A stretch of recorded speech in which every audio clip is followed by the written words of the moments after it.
మన Chiranjeevi vascular and multi speciality hospital దేశంలోనే best vascular and endovascular facilities and all multi speciality care.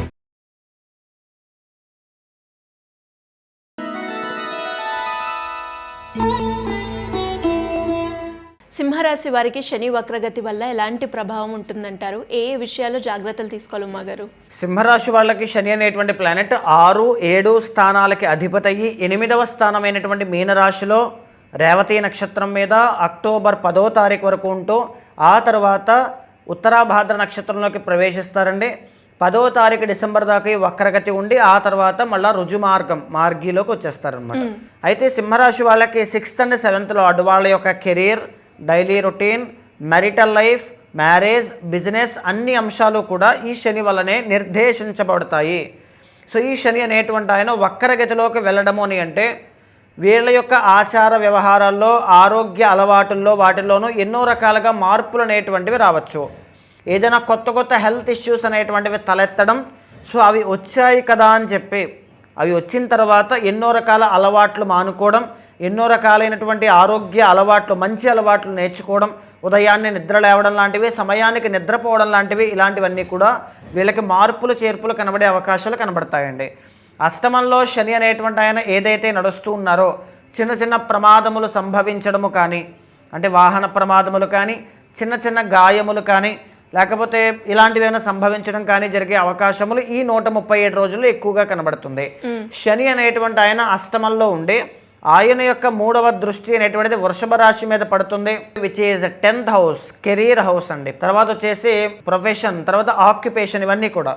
So ఏదైతే దశమ స్థానం మీద పడుతుందో కెరీర్లో రీచెక్ చేసుకోవడం, అంటే జాబ్లో షిఫ్ట్ అవ్వడము కానీ, కొత్త జాబ్ కోసం ట్రై చేయడము కానీ, అలాంటి జాబ్ రావడం కోసం కష్టపడము కానీ, లేకపోతే మనం జాయిన్ అయినటువంటి జాబ్ మంచిదా కాదా. కొంతమంది చూడండి చేతులారా కొన్ని అవకాశాలు వదిలేస్తారు. ఈవెన్ అది ఎంత పెద్దవైనా సరే వాళ్ళకి నచ్చలేదనో, ఇబ్బందికరంగా ఉన్నాయనో, బెటర్ ఆపర్చునిటీస్ కోసమో వదిలేస్తుంటారు. ఈ 137 రోజుల్లో అలాంటివి కూడా జరిగే అవకాశాలు ఉంటాయి. అష్టమ స్థానంలో ఉండేటువంటి శని యొక్క దృష్టి ఎప్పుడైతే దశమ స్థానం మీద పడుతుందో, అది కూడా వక్రగతి అనేటువంటిది జరుగుతుందో, దాని మూలకంగా కెరీర్లో ఎన్నో చేంజెస్ అనేటువంటిది కనబడే అవకాశం బలంగా కనబడుతుందండి. కెరీర్ అనమాట. కెరీర్ వైజ్ చాలా కేర్ఫుల్గా ఉండాలి. తర్వాత మనం చూస్తే శని యొక్క దృష్టి ఏదైతే వక్రగతిలో ఉన్నటువంటి శని యొక్క దృష్టి ఎక్కడ పడుతుందండి? కన్యా రాశి మీద, విచ్ ఈజ్ 2nd హౌస్, అంటే 2వ స్థానము, అంటే సంపాదన, సేవింగ్స్, ఫ్యామిలీ, తర్వాత వాక్కు, ఇలాంటివన్నీ కూడా. సో ఎప్పుడైతే అక్కడ పడుతుందో దాని మూలకంగా విపరీతంగా ఖర్చులు అవ్వడము, మీకు రావాల్సిన డబ్బులన్నీ కూడా లేట్ అయిపోవడం, మీరు కట్టాల్సిన అమౌంట్లు కానీ, పెండింగ్ ట్యాక్సెస్ కానీ, ఇలాంటివన్నీ కూడా తొందర పెట్టేయడం, ఆ కంగారు, ఆ ప్యానిక్ అయ్యే సిచ్యువేషన్స్ అన్నీ కూడా ఒక్కసారిగా కొద్దిగా ఉక్కిరి బిక్కిరి చేసే అవకాశాలు ఎక్కువగా కనబడతాయండి. బికాజ్ అష్టమ స్థానంలో ఉండేటువంటి శని యొక్క ఫలితం కాబట్టి. అయితే 2వ స్థానం ఫ్యామిలీలో గొడవలు సంభవించే అవకాశాలు ఉంటాయి. ఫ్యామిలీలో ఉండేటువంటి వాళ్ళే మీకు కొద్దిగా వ్యతిరేకంగా మాట్లాడడం కానీ, ఇబ్బందులు రావడం కానీ, ఇలాంటివి కనబడతాయి. తర్వాత ఎవరైనా సరే ఎగ్జామ్స్ రాస్తున్నా, టెస్ట్లు ఏదైనా రాస్తున్నా, long term, short term coaching ఏమైనా తీసుకుంటూ ఉన్నా, ఎడ్యుకేషన్ ఆస్పెక్ట్లో ఇంట్రెస్ట్ అంతా కూడా తగ్గిపోవడం, పెద్దగా ఇంట్రెస్ట్తో చదవలేకపోవడం, కాన్సన్ట్రేషన్ లేకపోవడం, అదర్ యావిగేషన్స్ అనేటువంటివి ఎక్కువగా పెరిగిపోవడం, డ్రాప్ అవుట్ అయిపోదాం అనిపించడం, లేకపోతే ఇది ఆపేద్దాం అని అనిపించడం, ఇలాంటివి అనమాట. తర్వాత ఒకేసారి భారీ అమౌంట్లు, డబ్బులన్నీ కూడా కట్టాల్సిన పరిస్థితులు కానీ, ఎవరైనా సింహరాశి వాళ్ళు లీగల్ పరమైన సమస్యలతో ఇబ్బంది పడుతూ ఉంటే, కోర్టు పరమైన సమస్యలతో ఇబ్బంది పడుతూ ఉంటే ఈ 137 రోజుల పాటు చాలా కేర్ఫుల్గా ఉండాలి.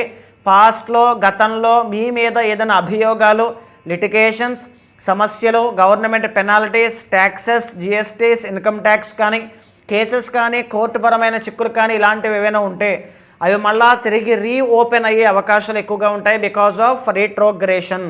చాలా కేర్ఫుల్గా అలాంటివన్నీ కూడా ఈ రీట్రోగ్రేషన్ పీరియడ్లోనే సార్ట్ అవుట్ చేసుకోవడం చాలా మంచిది. గురువు కూడా 12వ స్థానంలో ఉండి, అష్టమంలో శని ఉండి, గ్రహాలన్నీ కూడా ఆల్మోస్ట్ ఇంకా జూలై దాటిన తర్వాత, జూలై వరకు మనం చూసుకుంటే 15వ తారీఖు దాకా రవి బుధుల యొక్క సంయోగం కాపాడుతుందండి. సో ఆగస్టు ఎంటర్ అయ్యేసరికి కొద్దిగా డీఫేమ్ అవ్వడం, అవమానాలు, ఖర్చులు, ఆర్థిక ఇబ్బందులు, ఇలాంటివి ఎక్కువగా కనబడుతూ ఉన్నాయి. తప్పనిసరిగా వ్యక్తిగత జాతకం చూసుకోండి, దానికి తగినట్టుగా రెమెడీస్ అనేటువంటివి ఆచరించండి. ఎందుకు? అష్టమ శని ఇంకా ఉధృతం కాబోతోంది. శని అనేటువంటి ఆయన వక్రగతిలోకి వెళుతున్నారంటే మోర్ పవర్ఫుల్ అండి, ఇంకా బలం పెరుగుతోంది అని చెప్పచ్చు. అష్టమ శని అంటే పాపగ్రహము, పాపపు ఫలితాలు కనబడుతూ ఉంటాయి. సో ఈ రీట్రోగ్రేషన్లో కొద్దిగా జాగ్రత్తగా నిర్ణయాలు తీసుకుంటూ రెమెడీస్ చేస్తూ జాగ్రత్తగా ముందుకు వెళ్ళండి, చాలా బాగుంటుంది. ఎలాంటి రెమెడీ చేసుకోవాలి మాగారు మీరు అన్నట్టు? అంటే ఒకటేంటి అంటే శని యొక్క ప్రభావం, గురువు యొక్క ప్రభావం ఇవన్నీ కూడా చాలా కనబడుతూ ఉన్నాయి. ఒకవేళ చేయగలిగితే శ్రీరుద్ర హోమం అనేటువంటిది చేయాలి. శ్రీరుద్ర యాగము కానీ ఏదైనా పర్వాలా. శని యొక్క ప్రభావం అనేది తగ్గడానికి కాళీమాత యొక్క యాగము, ఒకవేళ పెద్ద స్థాయిలో కేసెస్ కానీ ఇలాంటివి లీగల్ పరమైన సమస్యలు చూస్తూ ఉన్నాము, అలాంటివి రాబోతున్నాయి మాకు అర్థమవుతోంది అనుకుంటే శ్రీరుద్ర యాగము లేదా కాళీ యాగము, లేదు చిన్న స్థాయిలో చిన్న చిన్న అవమానాలు ఇబ్బందులు ఇలాంటివి ఉన్నాయనుకుంటే శ్రీరుద్ర హోమము కాళీ హోమము సరిపోతుంది. అవి చెయ్యండి, తప్పనిసరిగా ఈ సమస్యల నుంచి బయటపడతారు.